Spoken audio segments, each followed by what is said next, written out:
But if one of these videos piques your interest, please check it out. Thank you. If you've ever had a buyer or a tenant stop contacting you for no reason at all, this is the video for you. So typically when a buyer or a tenant stops contacting or you lose a connection with them, most of the time the reason for this is they just don't understand what the next step looks like. So typically they go quiet and you're unable to move them on to that next stage. Now I'm going to give you a really simple question that you can start asking from today that will result in you putting your client in a position where they feel comfortable talking to you after a viewing because they understand what the next steps look like.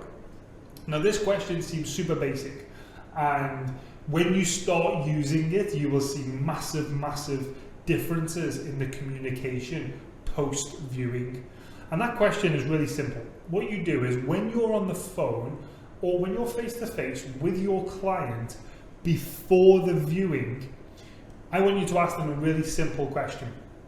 And what you say is, let's call our client Mrs. Smith, and we say, listen, Mrs. Smith, at the end of the viewing, once we've finished, what do you think the next steps are?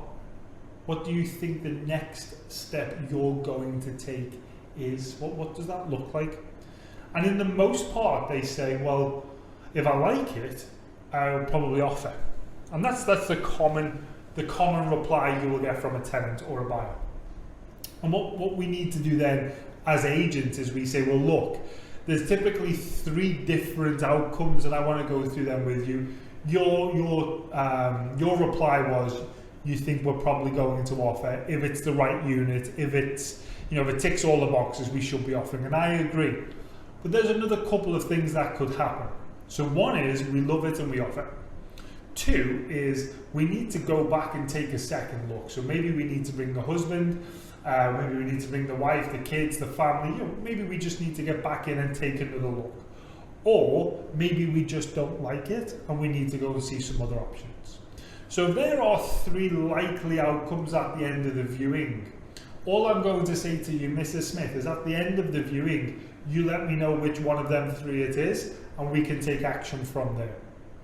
Now what we've found is by asking this question before the viewing, it's really easy to ask for the offer at the end of the viewing, because you can say to Mrs. Smith, well look, we discussed before the viewing that one of 3 likely outcomes, are we going to offer?